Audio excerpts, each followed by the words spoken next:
These 7 SaaS trends will make or break founders in 2025. If you have not embraced or not prepared for or dealing with these 7 trends proactively in 2025, you are already behind. Let me explain these 7 trends and why you must pay attention to them. Trend number 1, AI native. The direction SaaS is moving in is AI, but not just adding AI, but having the entire SaaS stack be rethought from an AI first, AI native perspective. Here's the question to ask yourself. If you are building your product today, given all the things available with AI, would you build it the same way? If not, you got a lot of work to do. So if you're thinking of AI as a plugin where we can type a message out for customers and we use AI to do it for them, like this little tiny featurette, right? That's thinking of AI as a bolt-on or an add-on. That is not enough. That was fine in 2023. That is not going to cut it in 2025. You have to think AI native. This leads me to trend number 2, which is an example of the first trend. Trend number 2 is that reporting starts to fade away in importance and gets replaced by AI-driven real-time alerting. So if I'm managing my sales force, I don't need a report at the end of the month telling me my sales force missed their sales target. What's going to happen instead in 2025 is I'm going to get an alert at the end of the day that 3 out of my 7 salespeople failed to achieve a specific intraday target that will lead me to my entire team missing sales by the end of the month, right?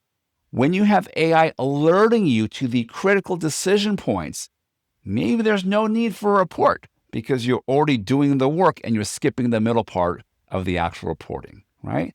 So a shift away from after the fact reporting to more of a real-time proactive alerting around key decision points. The third trend I'm going to see is a major shift around UX or user experience.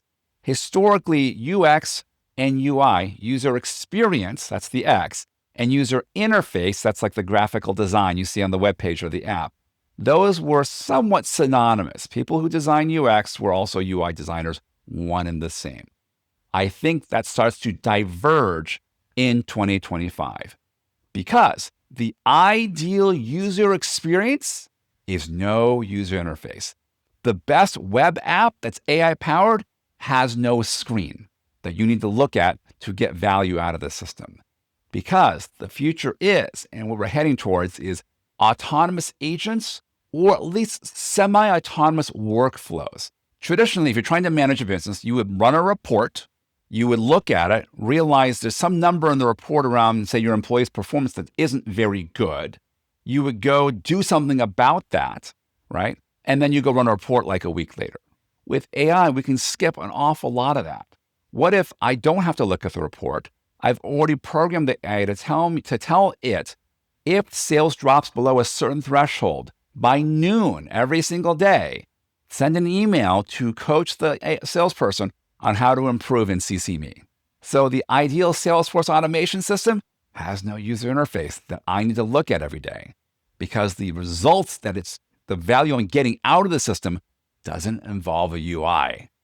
Mind blown, I know, but give it some thought and let that one sink in. The fourth trend I see is that traditional vertical B2B SaaS gets replaced by niche vertical AI. So it is using very specialized data in certain industries or for very specific use cases that a broad-based LLM language learning model like a ChatGPT or a Gemini does not know and doesn't have the training data for. So I think B2B SaaS, vertical SaaS still has a huge future. I still think verticalization is the way that AI is going to go. The difference is rather than feature function, it's going to be led more by proprietary data training sets that are very specific to a domain, a vertical industry, or a particular use case that the broader LLMs don't have access to. So I see that trend happening a lot in this year.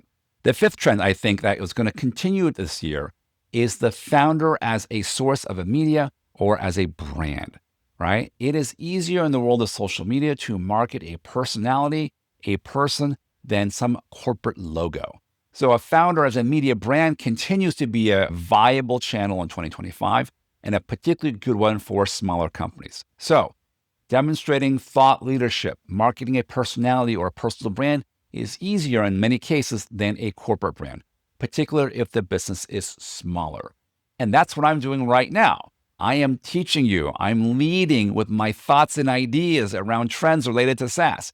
And guess what? I'm a CEO in the SaaS field, right? I work with a lot of SaaS CEOs. And click my bio if you want to see more about me and how to get in touch with me if you're interested in learning more. But what I'm doing here is a form of marketing, really through education, right? And thought leadership. That continues to be a very viable channel for lead generation and demand generation in 2025. Number 6, the sixth trend I see is that product-led growth is maturing, sort of, right? I think product-led growth has its place. It is a very useful tool in certain situations. I think it gets amplified when product-led growth is merged with traditional sales-led, salesperson-led sales efforts.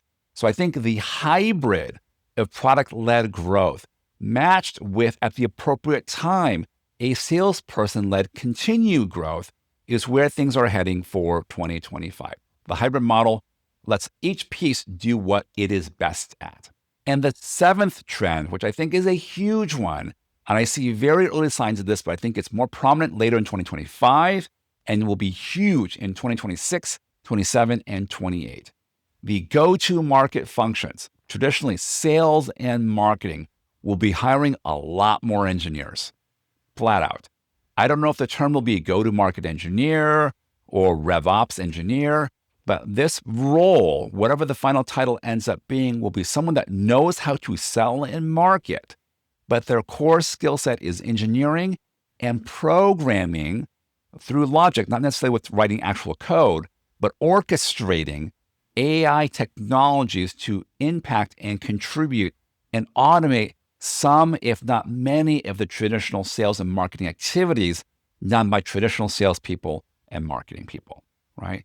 Having an engineer that can replicate by coordinating 5-6 different types of AI technologies to mimic what it took a 25-person sales and marketing team to do 3 years ago, that's now doable. Not easy, requires a high skill set, a high level of sophistication, but I think that role really emerges in 2025 and continues for the foreseeable future. So a lot more engineers get hired into sales and marketing than ever before. So there you have it. Those are my 7 key trends for SaaS founders that you have to pay attention to in 2025.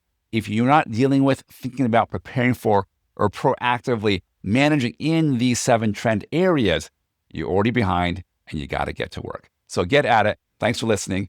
If you have any questions or comments, please comment below. If you like this video, please like it and be sure to subscribe to my channel for more.